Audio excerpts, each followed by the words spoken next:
qui sont tous des acteurs, à faire des propositions, des pistes, des solutions pour améliorer la qualité de l'enseignement. Le mot est lâché, améliorer la qualité de l'enseignement, objectif global vers lequel tendent tous les efforts des différents gouvernements donc.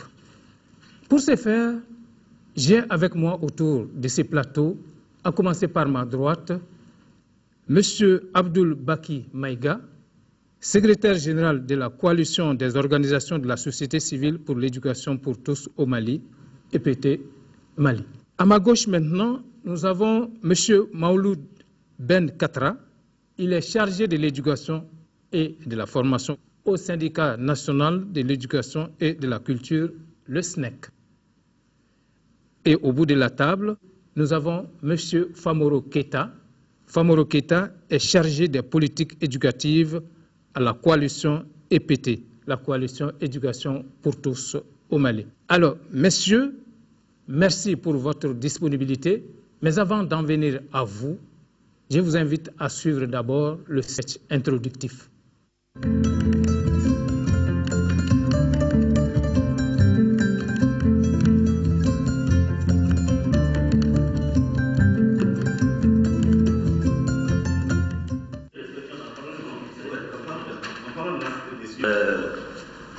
Lisez ce qui est au tableau.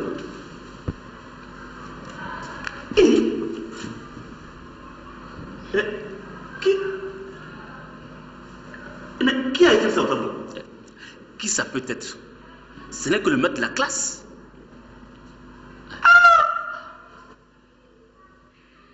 Moi qui croyais que ce sont nos enfants qui commettaient assez de fautes dans leur cahier.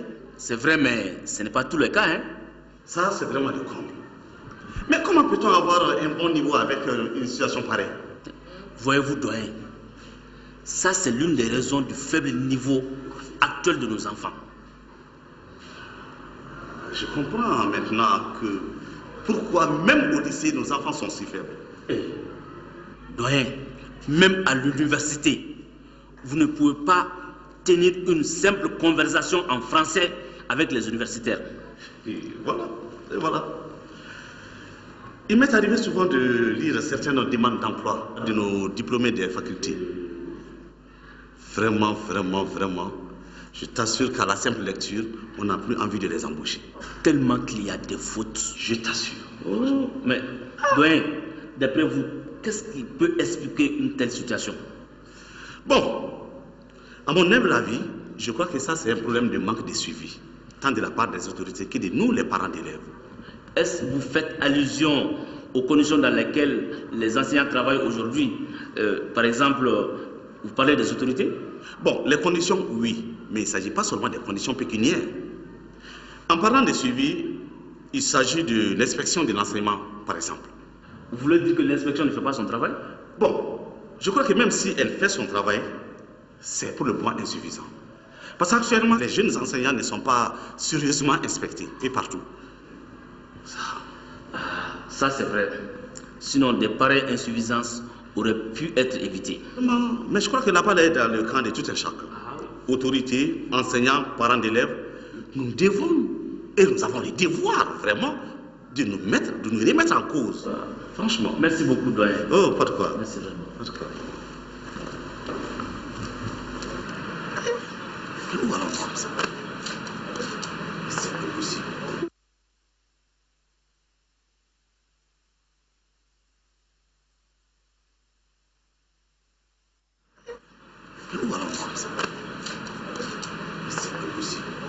Vraiment, on aura tout vu ici au Mali. Tu parles seul maintenant? C'est ça. Oui. Ce que j'ai vu aujourd'hui ne laisse personne indifférent. Et qu'est-ce que tu as vu? Imagine-toi que dans une classe, oui, le maître même a commis des fautes inimaginables. Ah bon? Voilà pourquoi nos enfants ne connaissent rien maintenant. Vraiment, il nous faut trouver une solution à ces faibles niveaux qu'on rencontre partout. Trouver une solution à ce... Comment peut-on trouver une solution à ce faible niveau si tout le monde a démissionné? Comment? Et les autorités et nous, les parents d'élèves. Et singulièrement vous, les femmes. Nous? Mais vous êtes plus en contact avec les enfants. C'est vous qui devez veiller surtout à leur éducation. Mais non, vous avez autre chose à faire maintenant. Sache qu'aujourd'hui, nous les femmes aussi sommes autant occupées que vous les hommes. Ah ben, alors, dans ce cas, nous allons tous ramasser les pots cassés. Mais on ne fait rien pour la bonne éducation de nos enfants. Regarde, quand les programmes de la télévision nationale commencent, oui.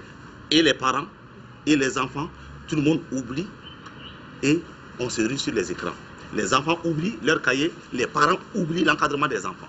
Tout le monde se rue sur les feuilletons, les émissions musicales. Oui. En dehors de cela, quand tu regardes dans les téléphones portables des enfants, oui. mais on a des choses inimaginables. Sur le net, sur les clés USB. Mais tous ces éléments contribuent à la déperdition de nos valeurs et à une catastrophe. Vraiment, Brahma, tu as raison. Tu sais, l'homme y compris la femme, nous devons tous nous donner les mains pour former et éduquer dignement nos enfants. En tout cas, nous avons intérêt, et les autorités, et chaque parent d'élève, nous devons conjuguer les efforts, nous remettre en cause pour la bonne éducation, pour la bonne formation de nos enfants. Parce que c'est eux l'avenir de demain. Ça, c'est vrai. C'est eux l'avenir du pays. Hein.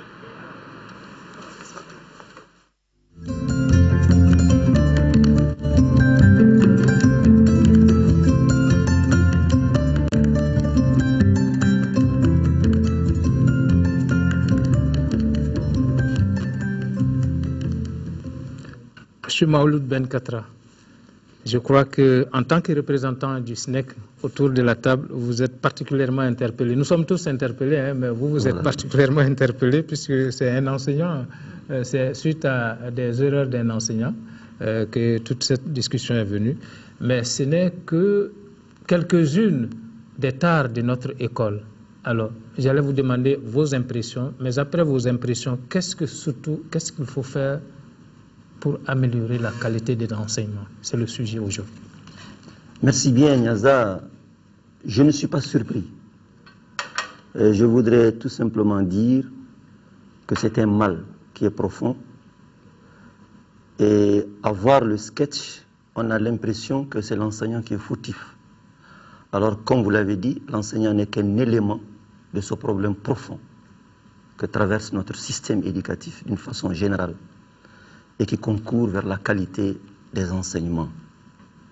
Donc ce n'est pas seulement que l'enseignant, mais c'est tous ceux qui sont dans le système, à commencer par les autorités compétentes de l'éducation, les parents d'élèves, les organisations de la société civile, les enseignants que nous sommes.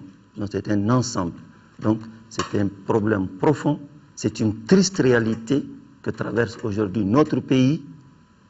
Et maintenant, pour venir à votre deuxième question par rapport aux propositions, moi je pense sincèrement, après moult rencontres que nous avons eues, société civile, à travers des forats, à travers des conférences, à travers des états généraux, etc., pour moi, le problème, sa solution, c'est des efforts conjugués de l'ensemble de ces acteurs.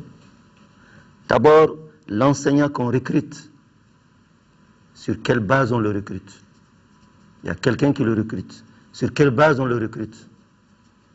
Il faudrait que cet enseignant qui doit enseigner puisse avoir l'amour du métier qu'il doit exercer. Lorsqu'on aime quelque chose, on réussit dans la chose. Cet enseignant qui a l'amour qu'il doit pour enseigner, il faut qu'il soit dans des conditions décentes pour exercer son métier. C'est-à-dire qu'il faut qu'il ait une classe universellement reconnue avec une taille d'élèves qui lui permet d'enseigner. Il faudrait que cet enseignant, pendant qu'il enseigne, ne songe qu'à l'enseignement qu'il dispense, mais pas au prix de la facture qu'il doit payer, pas au prix du condiment qu'il doit donner, pas au prix du livre qu'il doit payer. Il faudrait que cet enseignant, comme l'a dit le monsieur, soit suffisamment suivi, régulièrement suivi, par le conseiller pédagogique, par l'inspecteur d'enseignement fondamental, qu'on appelle aujourd'hui le directeur du centre d'animation pédagogique. Il faudrait que le directeur de l'école, avant l'arrivée de l'équipe du CAP, puisse régulièrement suivre ses préparations. Il faut que le parent d'élève se déplace pour voir dans quelles conditions travaille l'enseignant et l'enfant qu'il a à l'école, comment également il travaille. Ça veut dire que le parent doit suivre également l'enfant à la maison et il doit avoir une synergie entre le parent d'élève, l'enseignant, le directeur d'école, les autorités scolaires. Moi, je pense qu'il faut qu'on revienne à ce qui a été fait et ce que nous, on a connu pour être des vrais enseignants. Donc, le sketch reflète une réalité d'ensemble, mais ce n'est pas seulement que l'enseignant. Alors, M. Benkatra, je suis certainement en partie d'accord avec vous, mais si on regarde notamment toutes les solutions que vous avez faites ou proposées, je ne serais pas surpris de voir que certaines de ces solutions figurent déjà dans des recommandations. Vous avez dit vous-même qu'il y a eu multifora sur l'école malienne. Alors, comment se fait-il que malgré ces forats sur l'école malienne, qu'on en soit là aujourd'hui? Est-ce que ces forats ont été inefficaces ou parce que les conclusions des forats en question n'ont pas été respectées?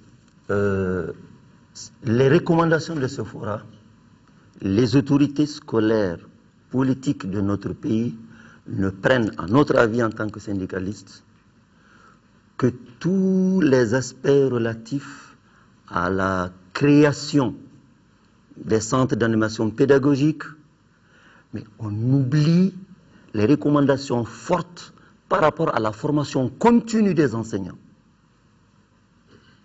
Il y a des enseignants qui commencent à enseigner durant 20 années, ils ne reçoivent pas une seule fois une formation continue, alors que le système évolue. Le système évolue, la formation continue. Quand on pose le problème, l'État dit qu'il n'a pas les moyens. Donc c'est un petit groupe qui suit cette formation continue, mais ce n'est pas l'ensemble. C'est certainement plus aigu pour l'enseignement, sinon vous savez dans tous les, tous les domaines c'est comme ça. Quand vous ne suivez pas de formation continue. Deuxièmement, au niveau de l'école, à Bamako ici, vous avez un enseignant pour 80, 90, 120 élèves. Peut-on avoir la qualité requise lorsqu'un enseignant a devant lui 120 élèves dans une classe? Et quelle classe? Et quelle classe? On rencontre dans cette classe tous les reliefs de notre pays. Il y a des plateaux, il y a des marigots, il y a des lacs, il y a toutes sortes. Ça veut dire que la classe n'est pas conçue pour qu'on soit dans les conditions pour dispenser les enseignements. Un enseignant qui n'est pas formé, qui ne suit pas régulièrement la formation continue, qui travaille dans ces conditions, qui a 120 élèves, 150 élèves, 80 élèves, peut-on lui demander de donner les qualités requises? C'est difficile. C'est difficile. Voilà. Donc c'est tout ce qu'il faut voir.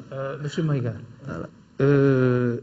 Vous qui êtes sur le terrain au niveau de l'éducation pour tous, vous en savez certainement sur l'ensemble de ces problèmes.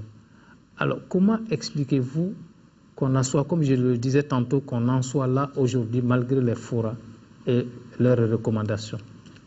Je pense que le sketch que nous venons de voir était édifiant. Ce qu'il faut retenir, c'est que depuis un certain temps, vous savez ce qui s'est passé dans les années 80 avec les programmes d'ajustement structurel, avec le FMI et la Banque mondiale. Sur l'éducation, qu'est-ce qui s'est passé? On a fermé 7 instituts de formation de maîtres sur les 10. Et on a mis certains enseignants chevronnés à la retraite. Et la population scolarisable évoluant, donc les effectifs des enseignants diminuent et les classes regorgent suffisamment d'élèves pour peu d'enseignants. C'est comme Maroud Benkatra l'a dit. Et parallèlement, l'importance de l'éducation se fait sentir non seulement dans le milieu rural, aussi bien dans le milieu urbain et au niveau de chacun. Donc la demande éducative est devenue forte.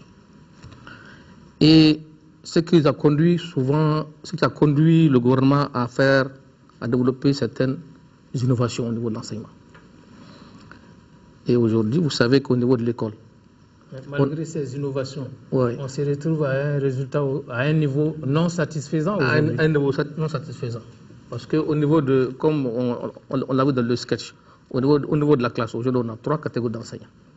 On a ceux qui sont sortis des IFM, on a les contractuels, c'est-à-dire qui ne sont pas du profil enseignant, et on a les enseignants des écoles communautaires qui sont recrutés sur le tas. Donc vous voyez bien un niveau disparate au niveau de l'enseignant qui va se traduire également au niveau de la classe. Donc, voilà un certain nombre de facteurs qui vont jouer négativement sur la qualité des enseignements-apprentissages. Alors, face à l'ensemble de ces problèmes comme Ben Katra, est-ce que vous avez des pistes de solutions?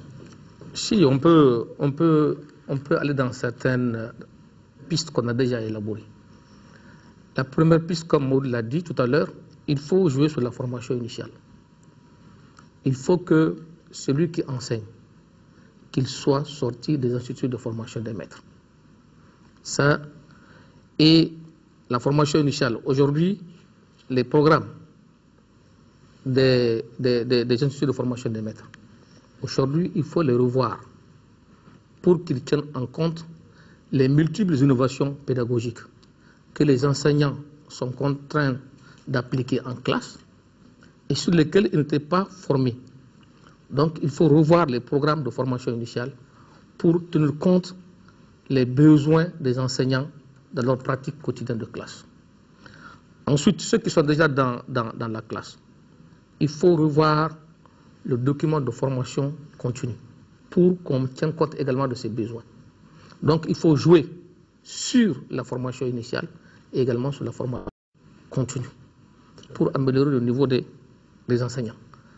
Ben l'a dit également, il faut que les suivis pédagogiques, c'est vrai, on a pris une décision importante de transformer les inspections en centres d'animation pédagogique, il faut qu'il y ait des suivis pédagogiques réguliers et pertinents pour accompagner sérieusement les enseignants. Et il faut également l'implication des parents. Tout à l'heure, on a vu le couple, chacun se jetait la responsabilité. Il faut que l'enfant, en dehors de l'école, il faut qu'il soit suivi en famille, et par les parents eux-mêmes, et par les associations des parents d'élèves. Donc voilà un ensemble de facteurs sur lesquels, si on joue, on peut aller à l'amélioration de la qualité des enseignements-apprentissages. Sans oublier que, quand on veut parler de la qualité de l'enseignement, il y a l'enseignant qu'il faut voir. Il y a la méthode qu'il utilise, sur laquelle il faut jouer. Il y a les besoins d'apprentissage de l'enfant lui-même, de l'élève lui-même. Il a besoin d'apprendre quoi? Il y a l'infrastructure. Il faut qu'on soit dans une infrastructure adéquate. Ben l'a dit. Aujourd'hui, il y a toutes sortes de classes avec des effectifs importants. Voilà un certain nombre de facteurs sur lesquels, si on joue, on a déjà commencé à jouer sur ça, mais les résultats ne sont pas encore très tangibles, mais sur lesquels il faut jouer absolument pour qu'un jour on revienne à la qualité des enseignements apprentissages au Mali. Alors, M. Famoro Keita, ce dont votre prédécesseur vient de parler, on a l'impression que cela n'est valable que dans le public, ou ne peut l'être que dans le public, notamment la formation, que ces enseignants sortent des instituts de formation véritables et qu'ils soient suivis. Alors, pensez-vous, vous qui êtes chargé des politiques éducatives, qu'une telle programmation ou de tels principes peuvent être suivis dans le secteur privé aujourd'hui? Bon, avant de répondre à cette question, je tiendrai d'abord à préciser que moi j'ai une double casquette ici. Je fus longtemps syndicaliste, chargé de l'éducation et de la formation, comme mon cadet Ben Katra. Et j'ai eu en charge la formation, 10 ans, j'ai formé des enseignants dans toutes les régions du Mali en tant que directeur coordinateur d'une session de formation organisée avec les Suisses. Donc pendant 10 ans, j'ai fait nous avons 30 ans de collaboration, mais pendant 10 ans, j'étais directeur coordinateur. Donc chaque année, j'avais 1 à 2 mois en brousse avec ces enseignants. Donc je les connais très bien. Et j'ai une autre casquette, c'est que je dirige une ONG qui s'appelle le RASDEC Mali, le réseau des associations pour le développement de l'éducation. C'est ce qui me vaut d'ailleurs d'être chargé des politiques éducatives à la coalition. Donc cet aspect me permet également de maîtriser un peu le système éducatif des 5 pays africains dans lesquels notre réseau existe. Donc Donc vous êtes mieux placé, comme je le disais tantôt, pour dire si cela est applicable. Le fait d'exiger que ces enseignants sortent, notamment les nouvelles recrues, j'allais dire, sortent désormais des écoles, des instituts de formation pour cela, et qu'ils soient suivis. Est-ce que le privé malien a les moyens ou est apte à appliquer de tels principes aujourd'hui? Bon, venons-en d'ailleurs à cette privatisation-là. Moi, je l'appelle la privatisation de l'éducation. En fait, c'est une démission de l'État. Parce que tout le monde s'est engouffré dans la brèche. Tous ceux qui ont de l'argent aujourd'hui, tous les décideurs, même les autorités scolaires, se sont engouffrés dans cette brèche-là. Ce qui fait que l'école publique est devenue au Mali l'école des pauvres. Tous ceux qui ont les moyens, qui peuvent suivre, qui veulent donner une éducation de valeur à leurs enfants, se dirigent vers les écoles privées. C'est le problème que nous avons actuellement. Les enseignants doivent être formés dans le public, ça c'est certain, c'est clair et net.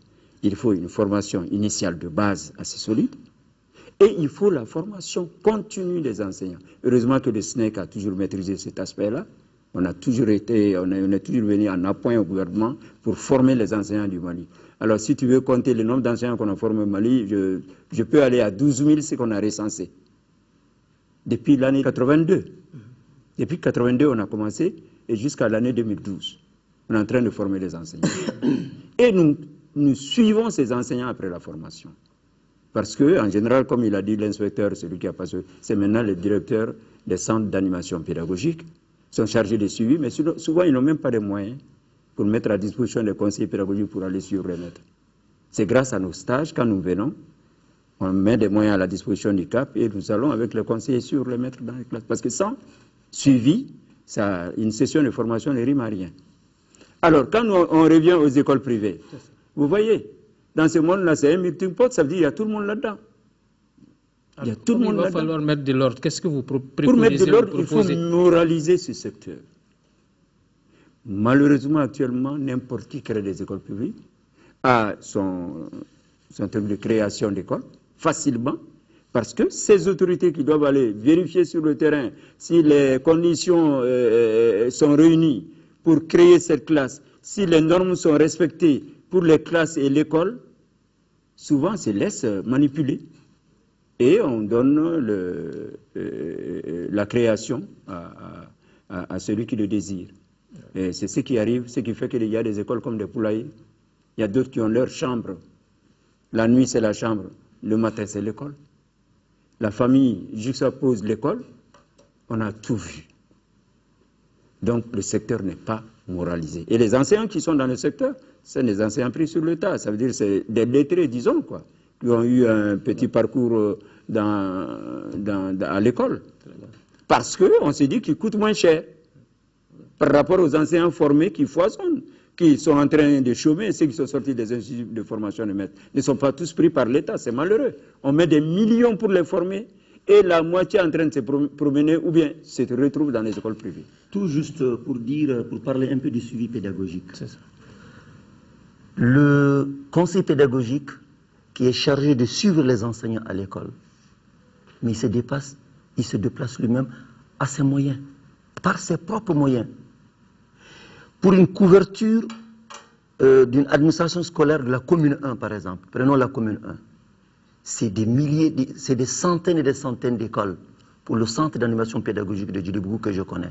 Pourtant, si on regarde bien le budget de l'éducation dans le budget d'État, l'éducation est à la part du lion. Oui, mais justement, c'est ce qui trompe les gens. Quand vous prenez 32-33% pour le budget, mais dans ce pourcentage pour le budget de l'éducation, enlevez seulement le salaire. Enlevez le salaire, ça figure. Il reste combien? Et ce qui reste là, mettez-la dans le fonctionnement de l'administration. Le CAP, l'académie, le cabinet, etc. Ce qui reste là, c'est ce qui doit servir à former les enseignants, à les suivre régulièrement. C'est peu. Justement, on doit mettre l'accent sur un budget conséquent pour la formation continue des enseignants et des moyens colossaux pour permettre au conseil pédagogique d'exercer dans les conditions le suivi régulier des enseignants, y compris les directeurs d'école. Alors, donc, nous allons suivre d'abord ces points de vue. Il y a des directeurs, des enseignants et autres responsables, même des parents d'élèves, qui s'expriment là-dessus. Nous allons les écouter. Il faut demander aux académies de procéder au recrutement d'enseignants au lieu que ce soit fait par les mairies. Parce qu'au niveau des académies, il y a des professionnels de l'éducation qui sont censés mieux placés pour pouvoir recruter les maîtres. Je crois qu'à ce niveau, il faut revoir la chose. Aussi, au niveau des écoles, il y a la CA des maîtres qui doit être fonctionnelle. Il n'y a pas de fonds de fonctionnement pour les CA des maîtres. Je crois qu'il faut réactiver les CA des maîtres pour permettre une meilleure formation des maîtres. Aux parents, je demande une meilleure implication parce que les parents sont la plupart analphabètes. Alors à ce niveau, c'est un peu difficile, mais quand même, il faut les sensibiliser pour qu'ils adhèrent à la chose. Moi, je crois fondamentalement que notre problème de l'école est dû à des acteurs principaux, à savoir l'État, les parents d'élèves, l'administration scolaire et, je me dis, quand il y a l'administration scolaire, je parle aussi du corps professoral. Ce faisant, il faut que chaque partie joue sa partition. Mais si il y a des acteurs qui ne jouent pas leur partition comme ça se doit, il va falloir qu'on revienne, qu'on essaie d'attirer l'attention des uns des autres sur les responsabilités afin que les choses puissent aller de l'avant. Dans le cas du Mali, il n'y a pas un seul acteur qui joue pleinement sa partition. L'État ne joue pas correctement ça, c'est pas ce qu'il doit faire. L'administration scolaire, n'en parlons pas. Le corps professoral a aussi des insuffisances. Les parents d'élèves qui prennent l'école, si vous voulez, comme un dépotoir. Là, moi, je me dis, il est quand même temps qu'on essaie d'attirer l'attention de tout le monde sur sa responsabilité. L'État doit être le leader qui va fixer le cap, qui doit orienter, qui doit élaborer les textes, qui doit créer les cadres. L'administration scolaire doit occuper ces cadres-là en appliquant les textes qui sont élaborés par l'État. Le corps professoral maintenant doit, si vous voulez, matérialiser les programmes qui sont élaborés ça et là dans les différentes matières afin que ça puisse aller. Et tout cela aussi dans la gestion avec la discipline, la performance, les sanctions autres là, il faut que, je me dis quelque part, que les parents soient attentifs à tout ça. Mais il faut voir souvent, nous sommes dans une école privée, tu peux faire un trimestre, tu as besoin que les parents passent prendre, c'est pas uniquement les bulletins des élèves, il n'y a pas 10 à 15% des parents qui passent pour retirer les bulletins des élèves. Donc je me dis quelque part, c'est vrai, l'État peut être défaillant, nous, en tant qu'administration scolaire, on peut avoir des défaillances, beaucoup de défaillances. L'école professionnelle aussi peut avoir des défaillances, mais tant que les parents d'élèves ne s'impliquent pas, ne s'y mettent pas, il serait difficile que nous tous, que nous soyons capables de savoir que nous sommes sur une mauvaise lancée et par conséquent de rectifier les tirs. Moi je crois que les parents d'élèves doivent jouer ici un rôle de contrôle, ils doivent jouer un rôle de tour de contrôle qui va avoir un œil sur ce qui se passe à l'école et qui peut attirer l'attention de l'administration scolaire quand il le faut. Et quand il y a dérapage aussi au niveau de ce qui est dispensé, il peut tirer l'attention des gouvernants par rapport à tout ça. Quelque part, vous avez pointé du doigt sur l'insuffisance du niveau des enseignants. Est-ce à dire que ces enseignants-là n'ont pas été recrutés dans les règles de l'art? À un moment donné, il y a eu des mauvaises décisions qui ont été prises, qui peuvent politiquement être justifiées. Moi, mais en tant que pédagogue, je dirais quand même que ces décisions-là n'étaient pas du tout bonnes. Le fait de recruter des gens sur des bases qui ne sont pas forcément pédagogiquement avérées, ça c'est quand même des insuffisances ça c'est des décisions qui vont continuer à avoir des répercussions négatives sur le système éducatif. Il y a beaucoup de sortants de toutes les écoles qui viennent me dire nous voulons enseigner en attendant. Bon, là, moi, je me dis, ça, c'est quand même quelque chose de très vexant. Comment on peut dire qu'on va enseigner en attendant? C'est-à-dire qu'au Mali, les gens ne considèrent pas le plus souvent l'enseignement comme un créneau porteur, un créneau sur lequel on peut faire carrière, on peut construire sa vie, on peut vraiment mener une vie acceptable étant sur ces créneaux-là. Et là, ça devient, si vous voulez, une sorte de passoire pour certains. On enseigne en attendant. Bon, là, maintenant, Je crois qu'il est quand même temps qu'on essaie de mettre un frein à ça, à tous les niveaux, au niveau de l'État, mais aussi au niveau des écoles privées que nous sommes. Aujourd'hui, si on veut donner un élan à l'école malienne, je crois qu'il faut une collaboration entre les trois parties. D'un côté, d'abord au niveau de l'État, que l'État s'implique comme il a toujours fait. Et de l'autre côté aussi, que l'administration scolaire aussi se met au travail. Et ce qui est très important, et ce qui est même capital, il faut que les parents d'élèves s'intéressent beaucoup à l'évolution scolaire de leurs enfants. Je pense qu'aujourd'hui, si ces trois parties se donnent la main, je pense que ça peut aller.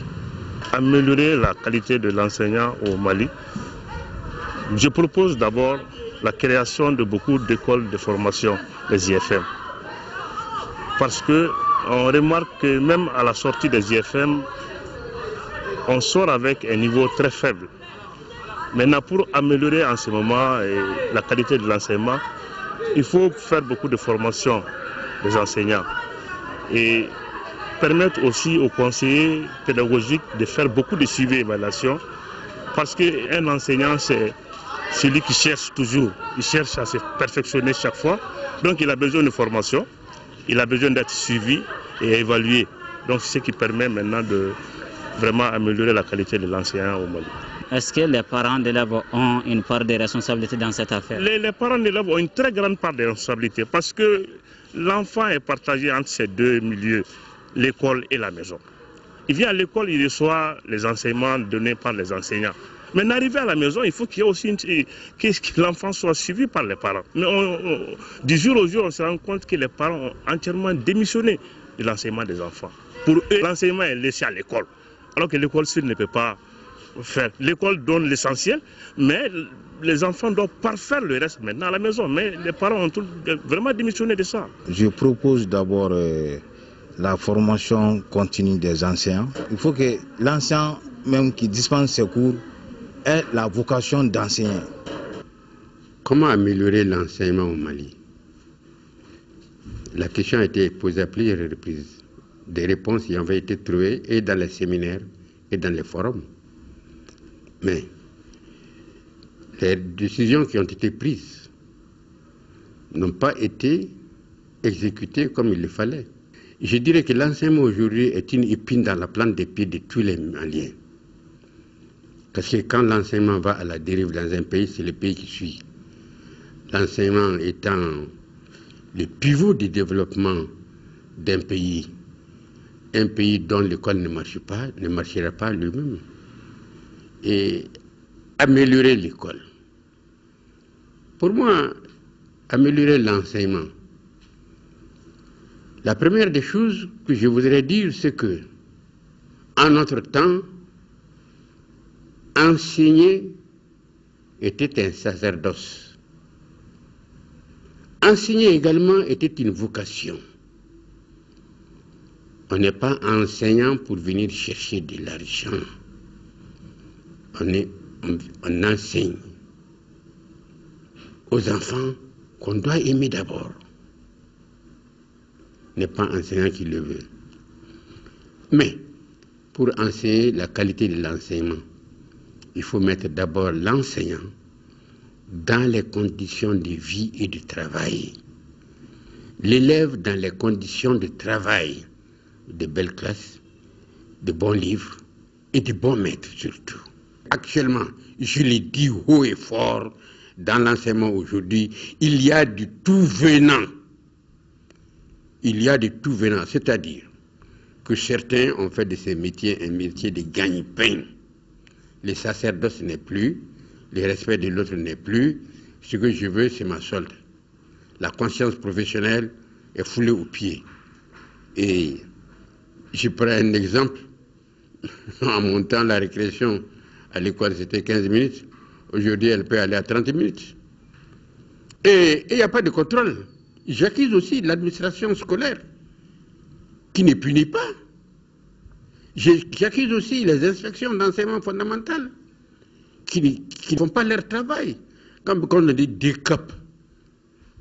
depuis très longtemps des centres d'animation pédagogique. On n'anime rien du tout. En notre temps, il y avait des conférences pédagogiques tous les trimestres ou bien les semestres à la rentrée des classes ou bien à la fermeture des classes. Mais actuellement, rien. Les parents d'élèves, on les a complètement dissociés de l'école. On a remplacé l'association des parents d'élèves par des comités de gestion. Comités de gestion dictés par l'extérieur, qui a même demandé la suppression des parents d'élèves. C'est-à-dire que dans l'erreur, on dit que les parents d'élèves sont les partenaires incontournables de l'école. Mais c'est faux, ils sont contournés. L'école doit être une institution comme l'armée, au service de tout le monde. Et tout le monde doit s'occuper de l'école. Mais l'école est entre tellement les mains des ministres, qui est secouée par les syndicats, qui est secouée par l'AM et qui ne sait plus où donner de la tête. Alors, le moins qu'on puisse dire qu'il y a toute une moisson dans ces points de vue. Mais ce qu'on aimerait savoir, tantôt, on dit qu'il y a eu beaucoup de forats autour de l'école malienne.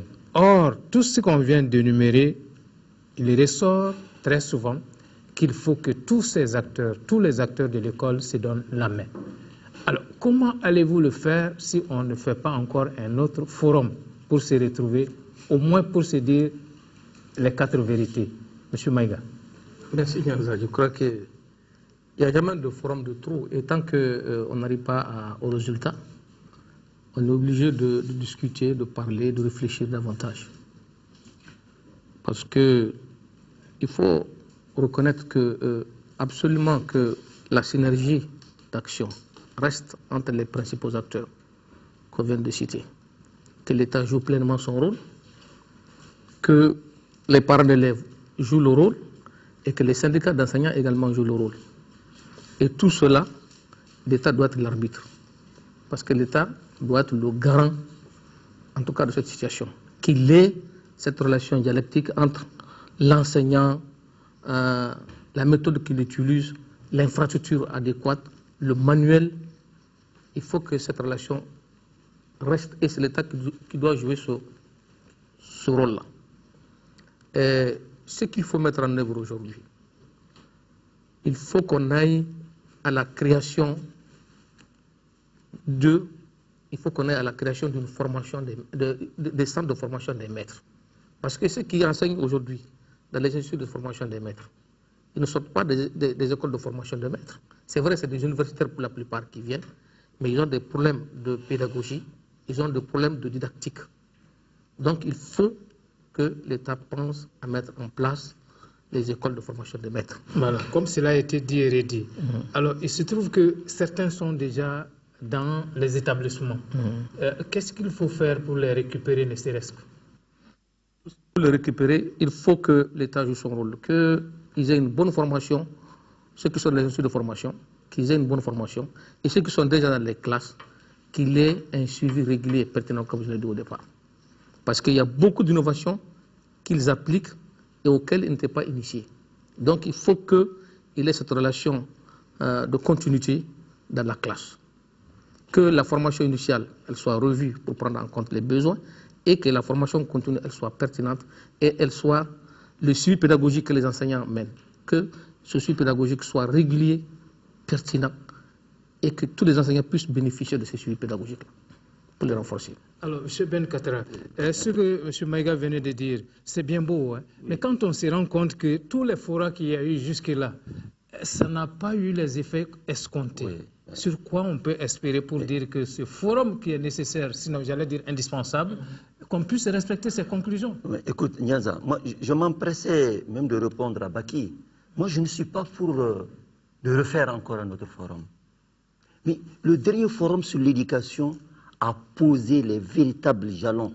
C'est la non-exécution dans le fond qui a fait défaut.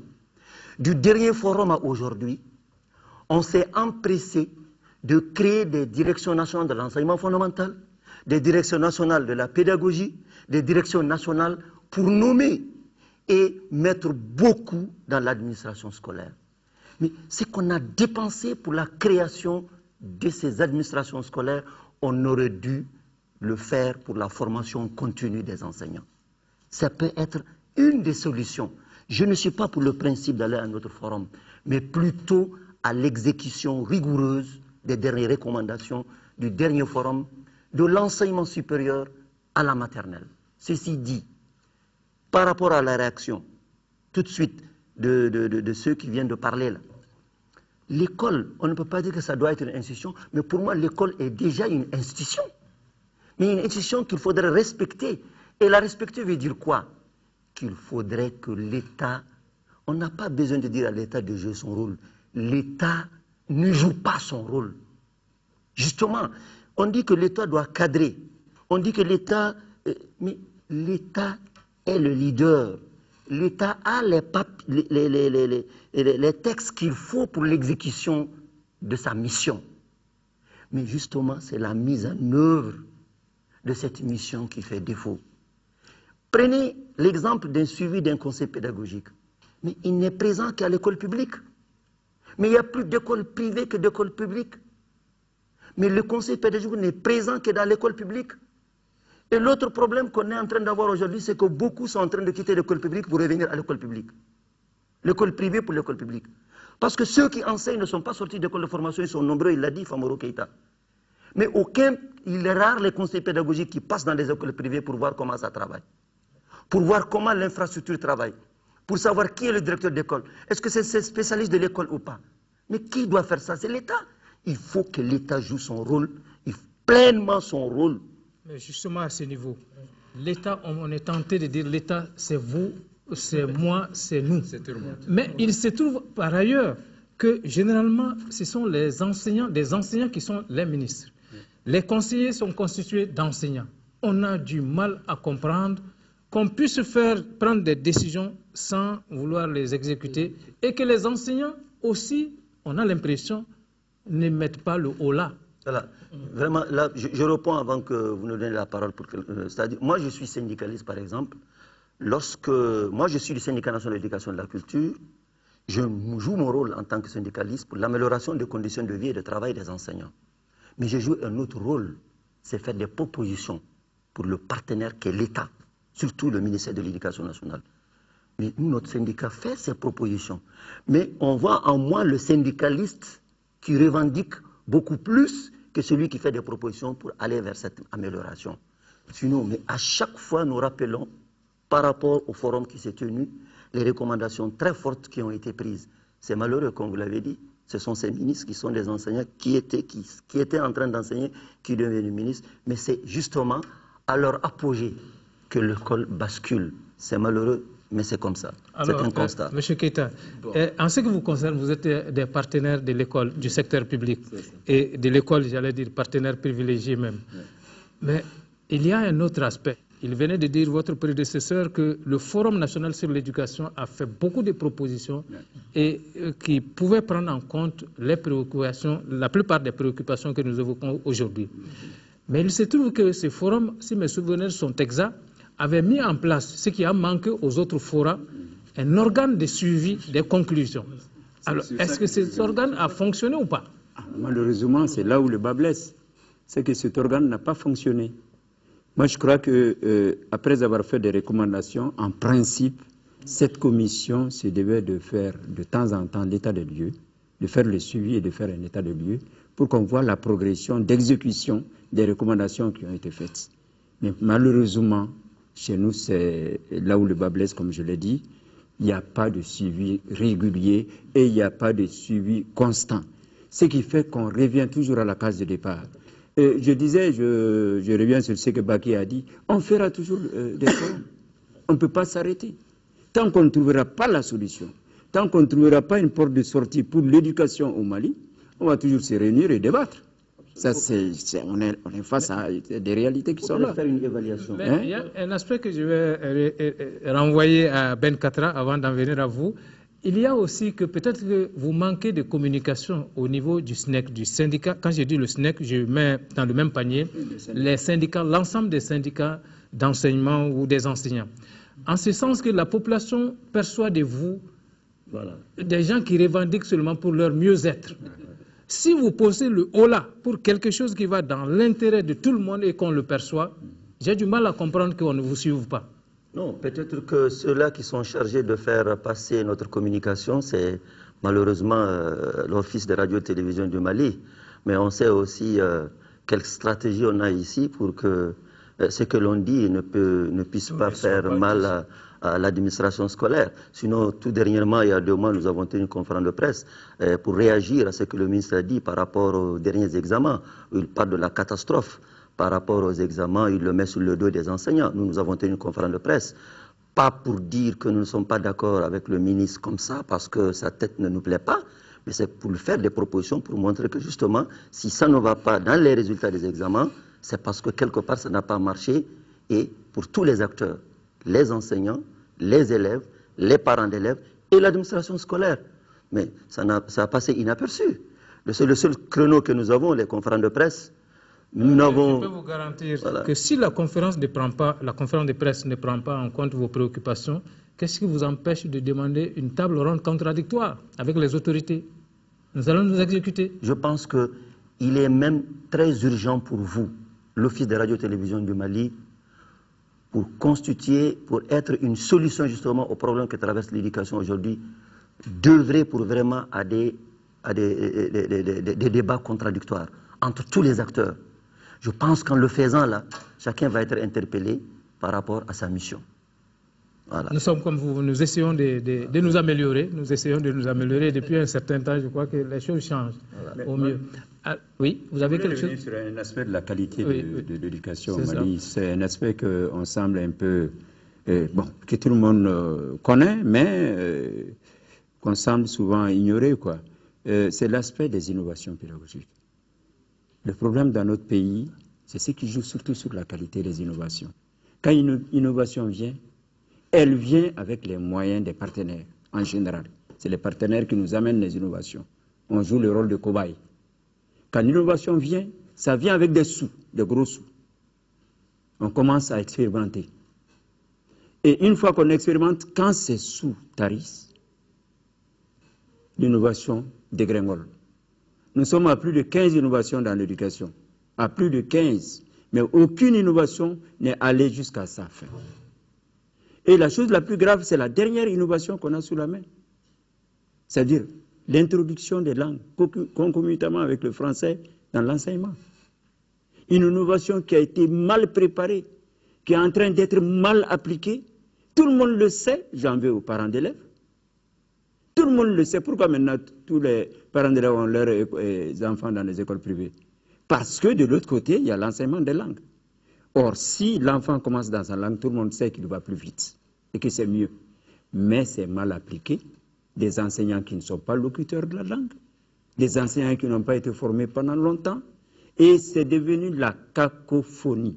Cependant, on a envie de vous jeter aussi une pierre, en ce sens que les partenaires de l'école, par exemple, que vous êtes, au lieu de vous retrouver, d'avoir une synergie d'action pour pouvoir peser sur les décisions de l'école, le plus souvent, chacun reste avec les sous qu'il a, il gère dans son petit secteur, et malheureusement, c'est, excusez-moi le terme, ça devient du saupoudrage. Qu'est-ce que vous en pensez? Oui, mais tout ce problème a été débattu lors du dernier forum. Là. Et évidemment, je vous l'ai dit clairement, les autorités scolaires, certains directeurs d'académie et directeurs de CAP n'ont pas eu le courage de dire la réalité des faits. C'est ce qui pose souvent problème. Une fois qu'on monte un peu l'escalier, ceux qui sont au fait des choses se taisent pour préserver leur place. Au Mali, le problème c'est là. Préserver sa place, c'est taire, même si c'est mauvais. Ce qui fait que maintenant, on est en train de faire une génération de ratés, des gens qui ne savent pas, des maîtres qui ne savent pas quand est-ce qu'il faut utiliser le bamanankan ou d'autres langues. Et encore, il y a 13 langues transcrites. Hein. Imaginez, 13 façons d'enseigner dans les langues à travers la République du Mali. Vous voyez ce que ça pose? Il suffit qu'ils soient enseignés à Bamako, on me mette à je ne sais pas, à Sigasso pour faire le Sienara. Mais je ne connais pas le Sienara. Donc il faut qu'on freine la mobilité des enseignants pour ça, qu'on freine le déplacement des fonctionnaires avec les enfants dans les différentes zones. Vous voyez tout le problème que ça engendre et que ça crée. Mais tout le monde se tait, les parents, personne ne dit rien. Très bien. Et on va au fiasco. Très bien. Alors, M. Maïga, l'éducation pour tous, ça doit inclure tous ces aspects. Et on a envie de dire ce que les politiques, pour ne pas dire les politiciens, disent souvent, qu'il faut des concertations pour faire l'état de la nation. On a l'impression que l'école en fait partie. Ben Katra a dit qu'il est contre, on sait pourquoi, parce que les résultats du Forum national sur l'éducation n'ont pas été appliqués à soi.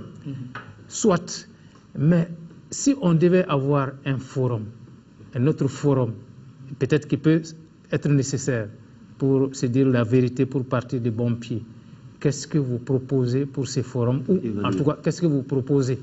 Oui, merci. Et je pense que je comprends l'agacement de M. Katara, parce que chaque fois on va en forum, on a peu de résultats.